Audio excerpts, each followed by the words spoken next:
حیدر الماس چودھری باسط اور ببلی کی video leak کرنا چاہتا تھا تاکہ چودھری باسط کسی کو منہ دکھانے کے قابل نہ رہے۔ اس کے دل میں دونوں سے انتقام لینے کی آگ جل رہی تھی، اور وہ آگ اتنی شدید تھی کہ ٹھنڈی ہی نہیں ہو رہی تھی۔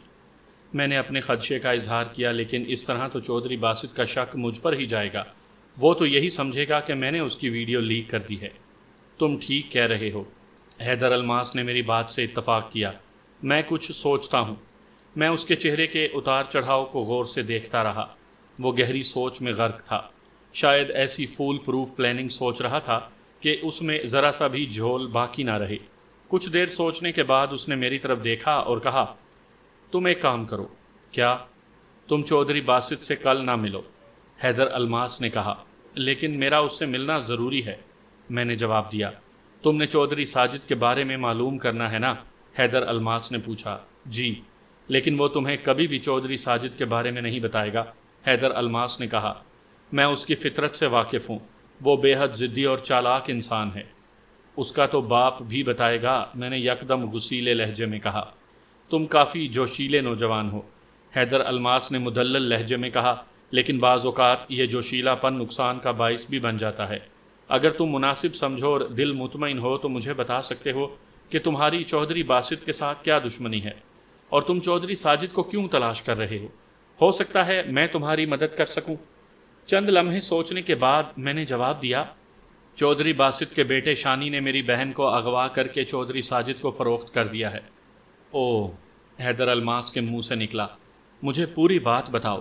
میں نے شانی سے ملنے، اپنی بہن روزینہ کے اغوا سے لے کر چودھری باسط تک پہنچنے تک کی تفصیل بتا دی، اور یہ بھی بتا دیا کہ میں اسے چودھری ساجد کے بارے میں کیوں پوچھنا چاہتا ہوں۔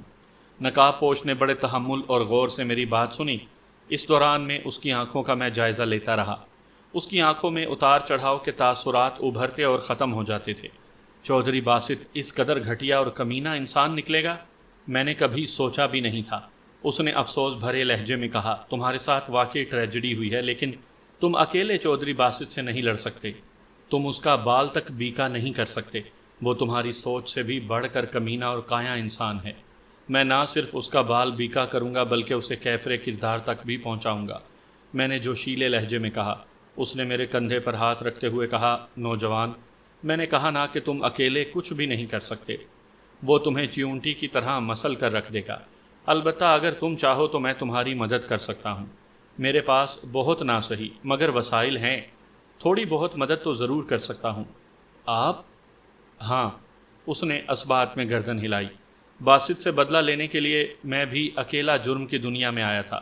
ابتدا معمولی بات سے ہوئی تھی، میں صرف بیوی کے خلاف ثبوت حاصل کرنا چاہتا تھا، مگر جب میدان میں آیا تو پتہ چلا کہ وہ نہ صرف میرا دشمن ہے بلکہ ملک و قوم کا دشمن ہے۔ اس لیے میں نے اپنی جنگ کا رخ موڑ دیا ہے۔ اب صرف اپنا ہی نہیں، ملک اور قوم کا بھی حساب اس سے لینا ہے۔ اس مقصد کے لیے میں نے کچھ اور لوگوں کو اپنے ساتھ شامل کر لیا ہے۔ مجھے خوشی ہوگی کہ تم بھی میرے ساتھ شامل ہو جاؤ۔ میں کس طرح آپ کے ساتھ ہو سکتا ہوں؟ اس کی ابتدا یہ ہے کہ تم مجھے ویڈیو دے دو، اور اس کے بدلے میں تمہاری مدد کروں گا، اور بہت جلد تمہاری بہن تمہارے پاس ہوگی۔ میں سوچ میں پڑ گیا۔ حیدر الماس مجھے مختلف انسان دکھائی دیا تھا۔ اب کی بار میرا دل کہہ رہا تھا کہ مجھے اس پر اعتبار کرنا چاہیے۔ چند منٹ سوچنے کے بعد میں نے حامی بھرتے ہوئے کہا، ٹھیک ہے، مجھے منظور ہے۔ گڈ۔ لیکن اگر چودھری باسط نے ویڈیو کی بابت پوچھا تو اسے کیا جواب دوں؟ میں نے پوچھا۔ تم میرا نام لے لینا۔ آپ کا؟ میں چونکا۔ ہاں، اس نے جواب دیا۔ میں نے دیکھا کہ حیدر الماس کے چہرے پر چمک ابھر آئی تھی، پھر وہ مجھے سمجھانے میں مصروف ہو گیا اور میں غور سے اس کی باتیں سننے لگا۔ میں جب گھر پہنچا تو رات کے 12:30 بج رہے تھے۔ امی تو سو گئی تھی، لیکن مرینا میرے انتظار میں جاگ رہی تھی۔ وہ کافی پریشان اور سہمی ہوئی لگ رہی تھی۔ میرے پوچھنے پر اس نے یہی بتایا کہ وہ میری وجہ سے پریشان تھی۔ اسے امی کے پاس بھیجنے کے بعد میں اپنے کمرے میں آ گیا۔ اٹیچڈ باتھ روم میں جا کر میں نے چہرے پر پانی کے چھینٹے مارے۔ فریش ہونے کے بعد میں بستر پر لیٹ گیا اور آنے والے حالات کے بارے میں سوچنے لگا۔ میں نے حیدر الماس کی بات تو مان لی تھی، لیکن نتائج سے بے خبر تھا۔ میں نہیں جانتا تھا کہ میرا یہ فیصلہ میرے حق میں بہتر ہوگا یا غلط۔ پھر میں نے یہی سوچ کر دل کو تسلی دی تھی کہ چودھری ساجد کے ذریعے اپنی بہن تک پہنچنا اور لڑکیوں کے سمگلروں کو بے نقاب کرنے کے لیے مجھے کچھ بھی کرنا پڑا تو دریغ نہیں کروں گا۔ لڑکیوں کے اسمگلروں کے بے نقاب ہونے سے کئی خاندانوں کا بھلا ہو جائے گا۔ قوم کی بیٹیاں ان درندوں کے ہاتھوں برباد ہونے سے بچ جائیں گی۔ کسی ایک لڑکی کے برباد ہونے سے پورا خاندان برباد ہو جاتا ہے۔ حیدر الماس بھی میری مدد کرنا چاہتا تھا۔ وہ میرے ساتھ مخلص تھا یا نہیں، یہ سب میں نے وقت کے دھارے پر چھوڑ دیا تھا۔ البتہ مجھے اس کے لہجے میں خلوص کا عنصر ضرور محسوس ہوا تھا۔ یہی وجہ تھی کہ میں نے اسے چودھری باسط اور اس کی بیوی ببلی کی ویڈیو دینے کی حامی بھر لی تھی۔ حیدر الماس نے مجھے یہ بھی بتایا تھا کہ وہ چودھری ساجد کو بھی جانتا ہے، لیکن ابھی اس کے بارے میں وہ کچھ نہیں بتائے گا کیونکہ وہ ایک بڑا مہرہ ہے، پھر وہ خود بھی اس کے بارے میں مکمل معلومات نہیں رکھتا۔ اب وہ اس پر نظر رکھے گا اور مکمل معلومات کے بعد مجھے بتائے گا۔ ابھی تو اسے وہ ویڈیو چاہیے۔ واپسی پر جب حیدر الماس کے کارندے مجھے اور فاروق کو چھوڑنے آئے تھے تو انہوں نے میری آنکھوں پر رومال نہیں باندھا تھا، البتہ فاروق کی آنکھوں پر رومال ضرور باندھا تھا۔ فاروق کو اس کے گھر ڈراپ کرنے کے بعد جب میں کارندوں کے ساتھ کار میں سوار کچہری چوک تک پہنچا تو میں وہیں اتر گیا تھا۔ میں نہیں چاہتا تھا کہ حیدر الماس کے کارندے میرا گھر دیکھ لیں، میں ابھی محتاط رہنا چاہتا تھا۔ کارندے نے بھی میرے فیصلے پر اعتراض نہیں کیا تھا اور مجھے گھنٹہ گھر چوک پر اتار کر چلے گئے تھے۔ میں ایک آٹو رکشے پر بیٹھ کر گھر پہنچ گیا۔ میں نے حیدر الماس کے ٹھکانے کا سارا راستہ دیکھ لیا تھا، اس لیے مجھے وہاں پہنچنے میں کسی قسم کی دشواری نہیں آ سکتی تھی۔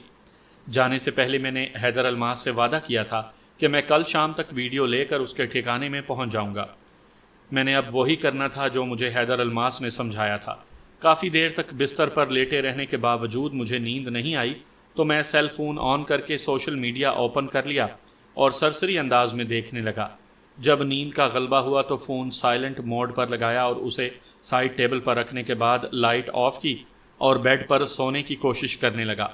پھر فجر کی اذان پر ہی میں بیدار ہوا۔ اذان کی آواز قدرے دور سے آ رہی تھی، چونکہ میں نے ابھی گھوم پھر کر محلہ نہیں دیکھا تھا اس لیے، لیکن مجھے اندازہ نہیں ہو رہا تھا کہ مسجد کس طرف ہے۔ میں نے مرینا کو نماز کے لیے جگانے کے بعد وضو کر کے گھر میں ہی نماز پڑھ لی۔ میں نے اپنی بہن روزینہ کے علاوہ ان لڑکیوں کے لیے بھی دعا کی جو درندوں کے چنگل میں پھنسی ہوئی تھی۔ مرینا نے امی کو بھی نماز کے لیے جگانے کی کوشش کی تھی لیکن وہ نہیں جاگی تھی، شاید دوائیوں کا اثر تھا۔ پھر مرینا نماز کے بعد کچن میں ناشتہ بنانے چلی گئی۔ ناشتہ کرنے کے بعد میں لان میں آ گیا۔ چونکہ وہ گھر کافی عرصے سے بند پڑا رہا تھا اس لیے لان میں پودے مرجھائے ہوئے دکھائی دے رہے تھے۔ میں غور سے ان پودوں کو دیکھ رہا تھا کہ اچانک میری آنکھوں کے سامنے روزینہ کا چہرہ آ گیا۔ پھول پودے اسے شروع سے ہی اچھے لگتے تھے۔ میں مرجھائے پودوں کی طرف متوجہ تھا مگر میرے ذہن میں روزینہ تھی۔ ایک پرانا منظر ذہن میں جاگا۔ میں چشم تصور میں اسے دیکھنے لگا۔ ہم ایک پارک کی سیر کرنے کے لیے آئے ہوئے تھے۔ میں اور روزینہ پارک میں واک کر رہے تھے۔ مرینا ہمارے پیچھے پیچھے آ رہی تھی۔ بھائی جان، کاش ہمارا بڑا سا گھر ہوتا، اس گھر میں ایک بڑا سا لان ہوتا، میں وہاں باغبانی کرتی، پودوں اور پھولوں کو پانی دیتی، تتلیوں سے دوستی کرتی، ان کے ساتھ کھیلتی کودتی۔ روزینہ چہکتی ہوئی آواز میں کہہ رہی تھی۔ ابھی میں گزرتے وقت کے گرداب میں چک پھیریاں کر رہا تھا کہ سیل فون کی گھنٹی بج اٹھی۔ میں نے کھڑے ہو کر پتلون کی جیب سے سیل فون نکالا تو سکرین پر چودھری باسط کا نمبر تھا۔ میرے چہرے پر طنزیہ مسکراہٹ ابھر آئی۔ ہیلو، میں نے سیل فون کان سے لگانے کے بعد کہا۔ ہیرو، دوسری طرف سے چودھری باسط کی آواز سنائی دی۔ میری طرف کتنے بجے آ رہے ہو؟ سوری چودھری، میں نہیں آ رہا۔ کیوں، کیا ہو گیا ہے؟ چودھری باسط کی حیرت میں ڈوبی آواز سنائی دی۔ ایک مسئلہ ہو گیا ہے۔ کیسا مسئلہ؟ میں تھوڑی کھجاتے ہوئے بولا، دراصل میں نے سوچا ہے کہ تمہاری ویڈیو فروخت کر دوں۔ میں نے چشم تصور میں چودھری باسط کو اچھلتے ہوئے دیکھا۔ کیا بک رہے ہو؟ بک نہیں رہا، بتا رہا ہوں، میں نے اطمینان بھرے لہجے میں جواب دیا۔ مجھے اس ویڈیو کے منہ مانگے دام مل رہے ہیں۔ تم ایسا نہیں کر سکتے، چودھری باسط ہذیانی انداز میں چیخا۔ میں ایسا کر رہا ہوں۔ کس کو فروخت کر رہے ہو؟ تم اسے جانتے ہو۔ کون ہے وہ؟ بتاؤ مجھے، تم کس کو ویڈیو فروخت کر رہے ہو؟ تمہارے دوست کو، میں نے محظوظ ہوتے ہوئے کہا۔ کس دوست کو؟ میرے تو دوستوں کی تعداد بہت زیادہ ہے۔ تم کس دوست کی بات کر رہے ہو؟ اس کا نام بتاؤ۔ چودھری کی آواز میں غیظ و غضب کا عنصر تھا۔ میں اس کی بے چینی پر ہنسا۔ ہنسو مت، مجھے بتاؤ۔ تم بے بس ہو اس لیے میرا ہنسنا تو بنتا ہے۔ میں نے اسے مزید تیش دلایا۔ تم نے اور تمہارے بیٹے نے بھی تو میری بے بسی کا مذاق اڑایا تھا۔ جو پوچھا ہے وہ بتاؤ۔ لگتا ہے تم سے صبر نہیں ہو رہا، مگر میں ابھی اس کا نام نہیں بتاؤں گا۔ میں نے بات آگے بڑھائی۔ مجھے علم تھا کہ جرائم کی دنیا بڑی عجیب ہے، یہاں دشمن بھی دوست بن کر اپنا الو سیدھا کرتے ہیں۔ حیدر الماس ابھی بھی میرے لیے اجنبی تھا، بلکہ پر اسرار بھی۔ ایسا بھی تو ہو سکتا ہے کہ وہ بھی چودھری باسط کی طرح چودھری ساجد کا گرگا ہو اور مجھے گھیرنے کی کوشش کر رہا ہو۔ او، کون ہے وہ؟ بتاؤ، اس کا نام بتاؤ۔ چودھری باسط کی پریشانی میں ڈوبی آواز سنائی دی۔ اسے اسی طرح پریشان ہوتے دیکھ کر میری انا کو تسکین مل رہی تھی۔ میں نے ایک بار پھر کہا لگایا، صبر کرو چودھری، تمہیں جلدی کیا ہے؟ تم میرے صبر کا امتحان لے رہے ہو، وہ گرجا۔ میں نے کہا، تو پھر دل تھام لو، میں تمہیں اس کا نام بتانے لگا ہوں۔ بتاؤ۔ تمہیں ہارٹ اٹیک تو نہیں ہو جائے گا سن کر؟ میں نے تصدیق چاہی۔ مجھے کیوں ہارٹ اٹیک ہوگا؟ چودھری باسط نے کہا تو میں نے بھرپور کہا لگایا۔ پھر طنزیہ لہجے میں کہا، ویسے تم ایسے کمینے لوگوں کو ہارٹ اٹیک اتنی جلدی نہیں ہو سکتا۔ بکواس بند کرو اور اس کا نام بتاؤ۔ ایسی کیا جلدی ہے، وقت آئے گا تو بتا دوں گا، میں نے مزے لیتے ہوئے کہا تو دوسری طرف یکدم خاموشی چھا گئی، گہری خاموشی اور پھر سناٹا۔ یوں لگتا تھا جیسے چودھری باسط کو سانپ نے سونگھ لیا ہو۔ میں نے چشمے تصور میں اسے پتھر کا بت بنا ہوا دیکھا۔ میرے دل میں خیال آیا کہ کہیں واقعی اسے ہارٹ اٹیک نہ ہو گیا ہو۔ میں نے پوچھا، چودھری کیا تم زندہ بھی ہو یا تم اچھا نہیں کر رہے؟ کیسے؟ دیکھو وہ جو کوئی بھی ہے وہ مجھے برباد کر دے گا۔ چودھری باسط ہذیانی لہجے میں بولا، تم اسے ویڈیو فروخت نہیں کر سکتے، تم ایسا نہیں کر سکتے۔ پھر کیسے فروخت کروں؟ میں نے کہا، بہرحال میں فون رکھ رہا ہوں، اب تم جانو اور خریدار جانے۔ فون بند نہ کرو، میری بات سنو۔ چودھری باسط نے التجا کی اور مجھے ٹوکا، تم وہ ویڈیو اس طرح فروخت نہیں کرو گے، میں تمہارا حکم ماننے کا پابند نہیں ہوں، میں نے متانت لہجے میں کہا، اور نہ ہی مجھے تم پر کسی قسم کا اعتبار ہے، تم مار آستین ہو، ایسا کرنے پر تم نے ہی مجھے مجبور کیا ہے۔ اگر تم اپنے بیٹے کے کرتوتوں پر اعتبار کر لیتے، مجھے چودھری ساجد کے بارے میں بتا دیتے تو آج یہ نوبت نہ آتی۔ سنو، تم مجھ سے جتنے منہ مانگے پیسے مانگو گے میں تمہیں دوں گا، لیکن تم یہ ویڈیو فروخت نہیں کرو گے۔ میں تمہیں چودھری ساجد کے بارے میں بتاؤں گا، بلکہ تمہیں اس کے پاس بھی لے جاؤں گا، میرا وعدہ ہے۔ چودھری باسط نے مجھے قائل کرنا چاہا۔ سوری چودھری، اب بہت دیر ہو چکی، میں نے جواب دیا۔ میں نے کہا نا کہ مجھے تم پر اعتبار نہیں ہے، اس لیے اگین سوری۔ خریدار سے ڈیل فائنل ہو چکی ہے، اب میں پیچھے نہیں ہٹ سکتا۔ میں زبان کا پکا ہوں، تمہاری طرح منافق نہیں۔ نہیں، تم ایسا نہیں کرو گے، میں تمہاری منتیں کرتا ہوں، ایسا مت کرو۔ چودھری باسط یکدم منتوں پر اتر آیا۔ میں سمجھ گیا کہ اسے اپنی پوزیشن کا خوف ہے۔ تمہارا حال تو خارش زدہ کتے کی طرح ہو رہا ہے، اور اچھا ہے، کم سے کم تم جیسے لوگوں کا بھیانک چہرہ تو سامنے آنا چاہیے نا۔ مجھے دوبارہ فون مت کرنا، گڈ بائے۔ میں نے یہ کہہ کر سیل فون کان سے ہٹایا تو مجھے چودھری کی گرجتی ہوئی آواز سنائی دی، لیکن میں نے انسنی کرتے ہوئے کال منقطع کر دی۔ اب دیکھتا ہوں تم کیا کرتے ہو، میں سیل فون میز پر رکھتے ہوئے بڑبڑایا۔ 1 منٹ ہی بمشکل گزرا ہوگا کہ چودھری باسط کی دوبارہ کال آنے لگی۔ میں جانتا تھا کہ اب اس کا سکون غارت ہو چکا ہوگا، اسے ایک لمحہ بھی چین اور سکون نہیں آ رہا ہوگا، اس کی اعتدال پسندی ہوا ہو چکی ہوگی۔ فون کی گھنٹی چیخ چیخ کر بالآخر بند ہو گئی تو میں نے اطمینان کی سانس لی، مگر چند لمحوں کے بعد دوبارہ اس کی کال آ گئی۔ میں نے اس بار بھی اس کی کال اٹینڈ نہ کی، بالآخر اس نے فون کرنا ہی بند کر دیا۔ میں چشمے تصور میں ہی اسے پاگل ہوتے دیکھ سکتا تھا، لیکن مجھے اس کی کوئی پرواہ نہیں تھی، بلکہ مجھے خوشی تھی اور دل میں تائید بھی کی تھی کہ عوام کے سیاہ چہروں والے نمائندے کا چہرہ سامنے ضرور آنا چاہیے۔ مجھے اپنی بہن تک پہنچنا تھا، ان سیاہ چہروں کو بے نقاب کرنا تھا، مجھے ان سمگلروں تک پہنچنا تھا جو لڑکیوں کو اغوا کر کے ان سے پورنوگرافی کرواتے تھے، پھر ان کی پورن ویڈیو ڈارک ویب سائٹ پر ڈال دیتے تھے۔ ایک بار پھر میں یہ سوچنے لگا کہ کیا ایسے لوگوں کو اللہ کا کوئی خوف نہیں ہوتا؟ کیا انہیں اللہ کے سامنے پیش نہیں ہونا؟ کیا وہ یہ نہیں سوچتے کہ اگر ان کی اپنی بیٹی کے ساتھ ایسا ہو تو ان پر کیا گزرے گی؟ دوپہر کا کھانا کھانے کے بعد میں اپنے کمرے پر بستر پر نیم دراز سوشل میڈیا دیکھنے میں مگن تھا کہ 3 بجے مجھے حیدر الماس کی کال آ گئی۔ اس کا لہجہ تشویش سے بھرپور تھا، کہنے لگا، سنو، جلدی سے اپنی بہن اور ماں کو لے کر کسی محفوظ جگہ پر چلے جاؤ۔ کیوں، کیا ہوا؟ میں بے اختیار چونکا اور غیر ارادی طور پر بستر سے اٹھ کھڑا ہوا۔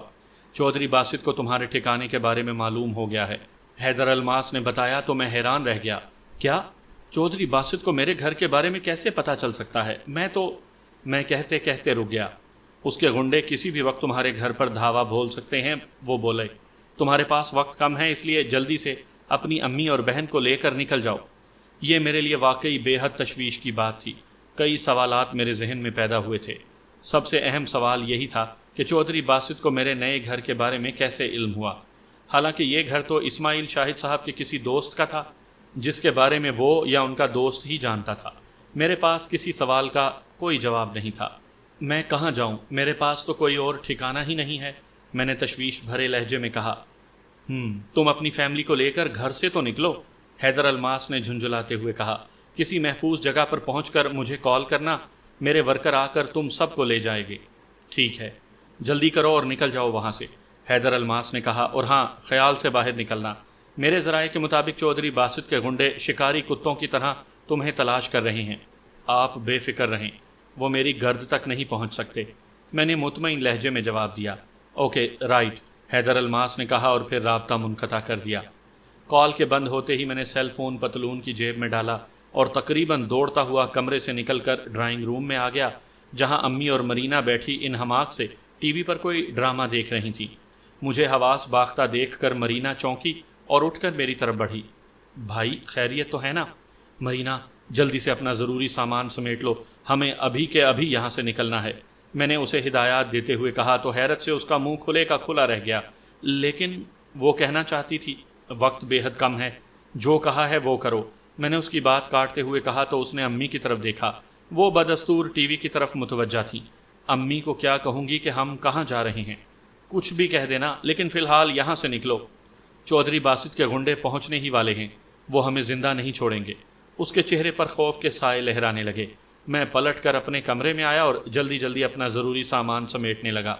چودھری باسط اور ببلی کی ویڈیو والی فلیش میں نے پہلے ہی نکال کر اپنی پتلون کی جیب میں منتقل کر دی تھی۔ 5 منٹ کے بعد میں جب ڈرائنگ روم میں آیا تو مرینا بھی تیار تھی۔ اس نے ضروری سامان 2 بیگوں میں ڈالا ہوا تھا۔ امی بھی اس کے پاس ہی کھڑی تھیں اور حیران تھی۔ علی بیٹا، ہم کہاں جا رہے ہیں؟ امی نے پوچھا۔ امی، آپ کو بتایا تو ہے کہ ہم علی بھائی کے دوست کے گھر دعوت پر جا رہے ہیں۔ میرے بولنے سے پہلے ہی مرینا امی سے مخاطب ہو گئی۔ کس دوست کے گھر؟ یہ تو تم نے بتایا ہی نہیں۔ امی شاید پوری تحقیق کرنا چاہتی تھی۔ مرینا نے میری طرف دیکھا۔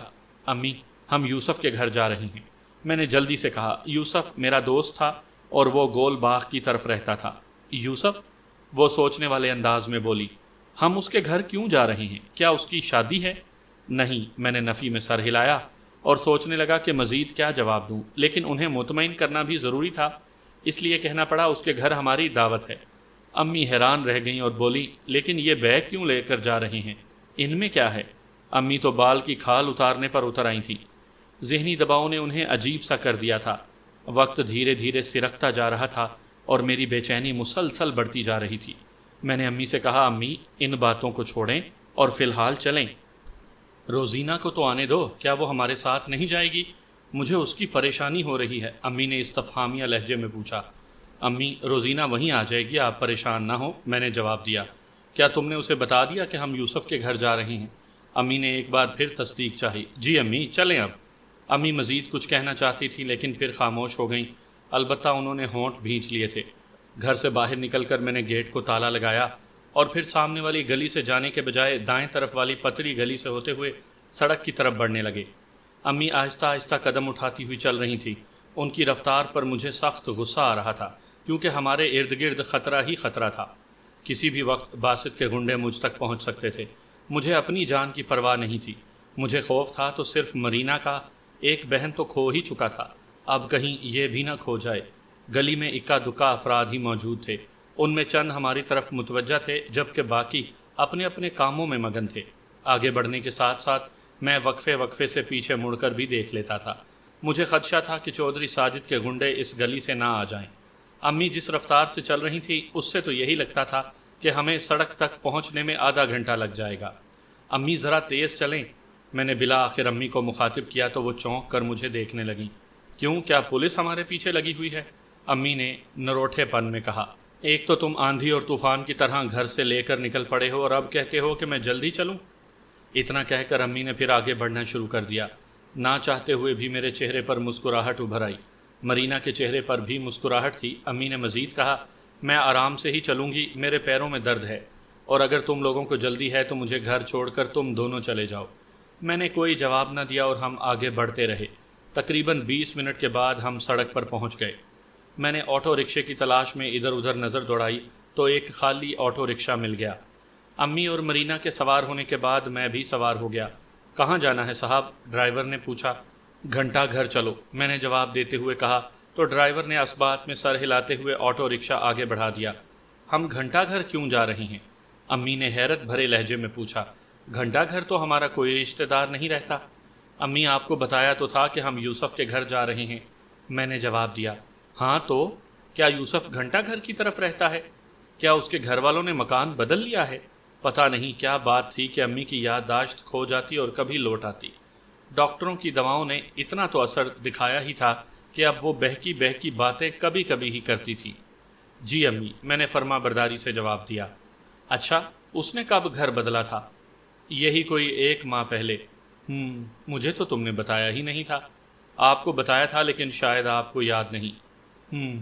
امی نے اسبات میں گردن ہلا دی۔ آٹو رکشہ اپنی مخصوص رفتار سے آگے بڑھتا چلا جا رہا تھا اور میں عقابی نظروں سے ادھر ادھر دیکھ رہا تھا۔ چوک تک پہنچتے تک مجھے کوئی ایسی مشکوک کار دکھائی نہیں دی تھی جس میں میرے خیال کے مطابق چودھری باسط کے غنڈے سوار تھے، یا مجھے ایسے لوگ دکھائی دیتے جن پر غنڈے ہونے کا شبہ ہوتا۔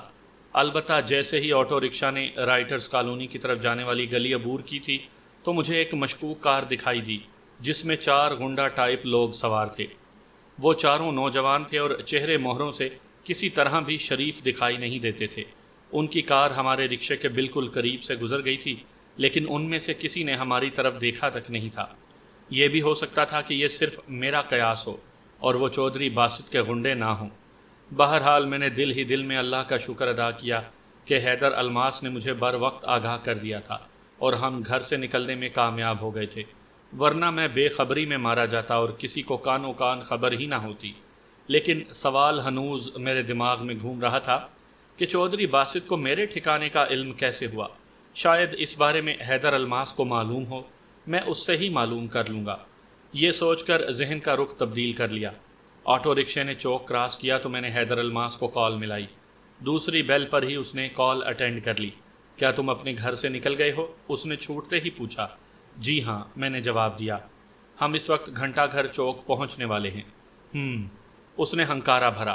تم گھنٹہ گھر چوک پر سوپ یخنی والی شاپ میں بیٹھو، میں کار بھیج رہا ہوں۔ میں کار کیسے پہچانوں گا؟ میں نے پوچھا۔ کار کا رنگ سلیٹی ہے اور نمبر 555 ہے، حیدر الماس نے بتایا۔ وہ آدھے گھنٹے میں پہنچ جائے گی، تم ڈرائیور کو اپنا نام بتا دینا، وہ تمہیں لے جائے گا۔ ٹھیک ہے، میں انتظار کر رہا ہوں، میں نے کہا، اور دوسری طرف سے حیدر الماس نے اوکے کہہ کر کال منقطع کر دی۔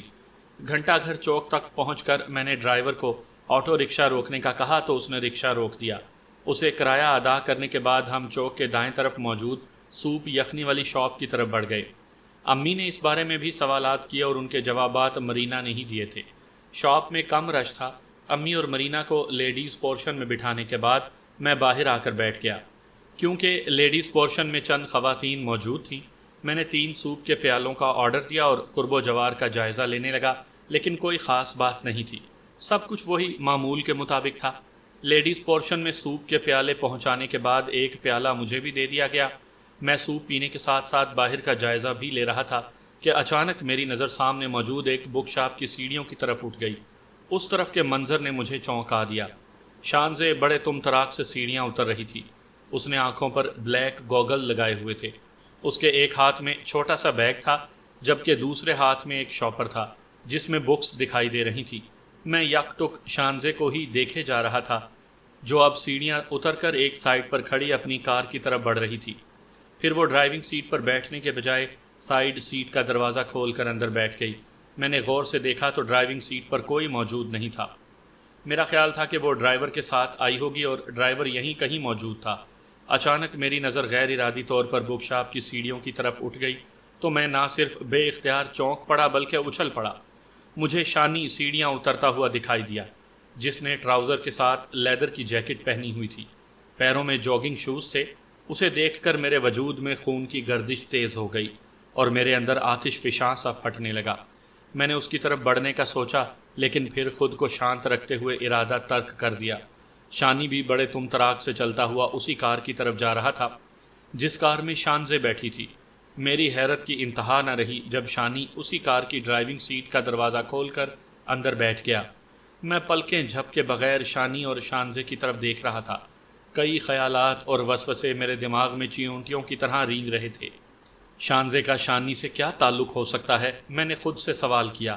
کار آہستہ آہستہ رینگتی ہوئی سڑک کی طرف بڑھتی چلی جا رہی تھی اور پھر دیکھتے ہی دیکھتے گاڑیوں کے ازدحام میں غائب ہو گئی، لیکن میں بدستور اسی طرف ہی دیکھ رہا تھا جدھر کار گئی تھی۔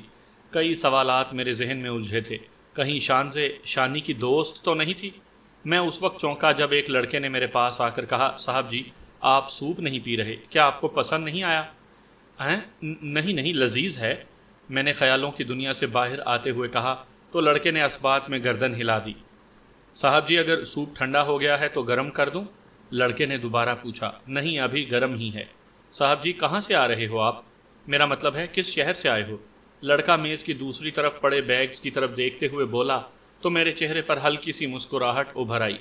ملتان سے آ رہا ہوں، میں نے جواب دیتے ہوئے کہا تو لڑکا چند لمحے کچھ سوچتا رہا، پھر اس کے چہرے پر بھی مسکراہٹ ابھر آئی۔ معاف کیجیے گا صاحب، میں سمجھا تھا کہ آپ کسی دوسرے شہر سے آ رہے ہیں، لڑکے نے پشیمان ہوتے ہوئے کہا اور پھر وہ کاؤنٹر کی طرف بڑھ گیا۔ میں نے سوپ کا پیالہ ختم ہی کیا اور لڑکے کو بلا کر بل ادا کیا اور پھر حیدر الماس کے کارندوں کے آنے کا انتظار کرنے لگا۔ میں نے گھڑی میں وقت دیکھا تو ہمیں وہاں بیٹھے ہوئے 25 منٹ گزر چکے تھے۔ پھر مجھے 35 منٹ پر سلیٹی رنگ کی کار سوپ یخنی والی شاپ کی باہر رکتی دکھائی دی تو میری جان میں جان آ گئی۔ میں نے کار کا نمبر بھی دیکھ لیا تھا، کار میں صرف ڈرائیور موجود تھا۔ میں جلدی سے اٹھ کر کار کی طرف بڑھ گیا۔ ڈرائیور نے کھڑکی کا شیشہ نیچے کر لیا تھا۔ میں نے جاتے ہی کہا، میرا نام علی ہے اور تمہیں حیدر الماس صاحب نے بھیجا ہے۔ ڈرائیور کی عمر 28 اور 30 سال کے درمیان تھی۔ اس نے آسمانی رنگ کا سوٹ پہنا ہوا تھا۔ وہ مقامی تھا۔ بولا، جی مجھے حیدر الماس صاحب نے بھیجا ہے۔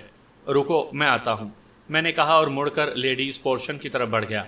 تھوڑی دیر کے بعد ہم ڈرائیور کے ساتھ کار میں بیٹھے اس کے ساتھ جا رہے تھے۔ ڈرائیور ہمیں کہاں لے جا رہا تھا میں نے اس سے نہیں پوچھا تھا، البتہ میں راستے دیکھ رہا تھا۔ آدھے گھنٹے کی مسافت کے بعد مختلف راستوں سے ہوتے ہوئے کار اب پرانا شجاع آباد روڈ پر دوڑ رہی تھی۔ پھر ڈرائیور نے فاروق پورہ کی بھول بھلائیوں سے ہوتے ہوئے ایک گلی میں کار داخل کر کے ایک پرانے سے مکان کی دیوار کے ساتھ روک دی۔ دروازہ قدرے پرانا لیکن مضبوط دکھائی دیتا تھا، اس پر گرے کلر کیا گیا تھا۔ آؤ میرے ساتھ، ڈرائیور نے کہا تو ہم سب نیچے اتر آئے۔ میں نے امی کو دیکھا تو وہ حیرت بھری نظروں سے چاروں اطراف دیکھ رہی تھی، لیکن انہوں نے کوئی استفسار نہیں کیا تھا۔ ڈرائیور نے آگے بڑھ کر مکان کے دروازے پر دستک دی تو کچھ دیر کے بعد ایک ادھیڑ عمر عورت نے دروازہ کھولا۔ وہ درمیانے قد کی تھی لیکن قدرے صحت مند دکھائی دے رہی تھی۔ ڈرائیور اس سے بولا، یہ حیدر صاحب کے مہمان ہیں اور کچھ عرصہ یہیں رہیں گے۔ ادھیڑ عمر عورت نے صرف سر ہلانے پر ہی اکتفا کیا اور ہمیں راستہ دینے کے لیے ایک سائڈ پر ہو گئی۔ ڈرائیور چلا گیا تو ہم مکان میں داخل ہو گئے۔ مکان 6-7 مرلے پر مشتمل تھا۔ 3 کمرے، چھوٹا سا ڈرائنگ روم اور ایک کشادہ کچن تھا، البتہ صحن زیادہ بڑا نہیں تھا۔ علی، یہ کس کا گھر ہے؟ ہم ایک کمرے میں پہنچے تو امی نے مجھ سے استفسار کیا۔ امی یہ یوسف کا گھر ہے، میں نے بات بنائی۔ یوسف کا؟ وہ ٹھٹکیں۔ یوسف کا گھر تو اپنے محلے میں ہے۔ ہاں امی، میں نے کہا، یہ بھی اسی کا گھر ہے، اس نے کچھ عرصہ پہلے ہی خریدا ہے۔ امی نے ہنکارا بھرا اور ان کے چہرے پر اطمینان کے تاثرات ابھر آئے۔ شکر ہے وہ مطمئن ہو گئی تھی، ورنہ جس طرح ان کی ذہنی روح خراب تھی، ایسے میں وہ مختلف سوالات کر سکتی تھی جن کے جوابات دینا ہمارے بس سے باہر ہو جاتا۔ میں نے ایک کمرہ مرینا اور امی کے لیے جبکہ ساتھ والا کمرہ اپنے لیے مختص کر لیا۔ گھر میں فرنیچر اور ضرورت کی ہر چیز موجود تھی، اس لیے مجھے پریشانی نہیں تھی۔ ادھیڑ عمر عورت کا نام زلیخا تھا اور وہ انتہائی چاق و چوبند اور ہوشیار دکھائی دیتی تھی۔ 1 گھنٹے کے بعد حیدر الماس بھی وہاں پہنچ گئے۔ انہوں نے حال احوال پوچھنے کے بعد کہا، تمہارے جانے کے 20 منٹ کے بعد ہی چودھری باسط کے کارندوں نے کوٹھی پر دھاوا بول دیا تھا۔ انہوں نے کوٹھی میں موجود سامان کی توڑ پھوڑ بھی کی ہے۔ ہم ڈرائنگ روم میں بیٹھے باتیں کر رہے تھے، مرینا اور امی اپنے کمرے میں موجود تھیں۔ آپ کا شکریہ کہ آپ نے بر وقت مجھے آگاہ کر دیا تھا، ورنہ میں بے موت مارا جاتا، میں نے تشکر آمیز لہجے میں کہا۔ تمہاری تقدیر نے تمہارا ساتھ دیا ہے، اس میں میرا کوئی کمال نہیں۔ خیر، ویڈیو مجھے دے دو، وہ بولے۔ ہاں کیوں نہیں، میں نے جواب دیتے ہوئے کہا۔ اور پتلون کی جیب سے فلیش نکال کر حیدر الماس صاحب کو دے دی۔ وہ فلیش الٹ پلٹ کر دیکھنے لگے۔ میں نے غور سے ان کے چہرے کی طرف دیکھا تو ان کے چہرے پر گہری چمک ابھر آئی تھی۔ اب دیکھتا ہوں چودھری باسط کسی کو منہ دکھانے کے قابل کیسے رہتا ہے۔ انہوں نے میری عزت کا جنازہ نکالا ہے، اب میں اس کی عزت کا جنازہ نکالوں گا۔ وہ فلیش کو گھورتے ہوئے انتہائی صفاقی سے بولے تو میں نے ہونٹ بھینچ لیے۔ ان کی صفاقی آنے والے کسی نئے طوفان کا پیش خیمہ ثابت ہونے جا رہی تھی۔ کیا آپ اسے چینل پر چلوائیں گے؟ میں نے استفسار کیا۔ ہاں، حیدر الماس نے فلیش اپنے کوٹ کی اندرونی جیب میں منتقل کرتے ہوئے جواب دیا۔ کب؟ آج رات 10 بجے والی نیوز پر، حیدر الماس نے زہریلی مسکراہٹ کے ساتھ کہا تو میں نے اس بات میں سر ہلا دیا۔ ان کے چہرے پر خوشی دیدنی تھی۔ وہ ایسے خوش ہو رہے تھے جیسے انہیں ویڈیو نہیں بلکہ قارون کا خزانہ مل گیا ہو۔ وہ مزید بولے، چودھری باسط نے مجھ سے میری بیوی چھینی ہے، میں اس سے شہرت، عزت، وقار سب چھین لوں گا، اس کی نیک سیرتی کا لبادہ اتار دوں گا، میں اسے کسی کو منہ دکھانے کے قابل نہیں چھوڑوں گا۔ وہ سخت غصے میں دکھائی دے رہے تھے۔ جو کام میں کرنا چاہتا تھا وہ اب حیدر الماس کرنے جا رہے تھے۔ میں نے تو چودھری باسط کو محض دھمکی دی تھی، لیکن حیدر الماس عملی جامہ پہنانے جا رہے تھے۔ مجھے بھی اب چودھری باسط کی پرواہ نہیں تھی، کیونکہ حیدر الماس مجھے اس سے زیادہ طاقتور لگ رہے تھے۔ پھر وہ چودھری ساجد کے بارے میں بھی بتانے والے تھے۔ اس کے بعد میں چودھری ساجد سے اپنی بہن روزینہ کے بارے میں معلوم کر لوں گا۔ اگر وہ ابھی یہاں ہوئی تو اسے بازیاب کرانے میں کوئی مشکل پیش نہیں آئے گی۔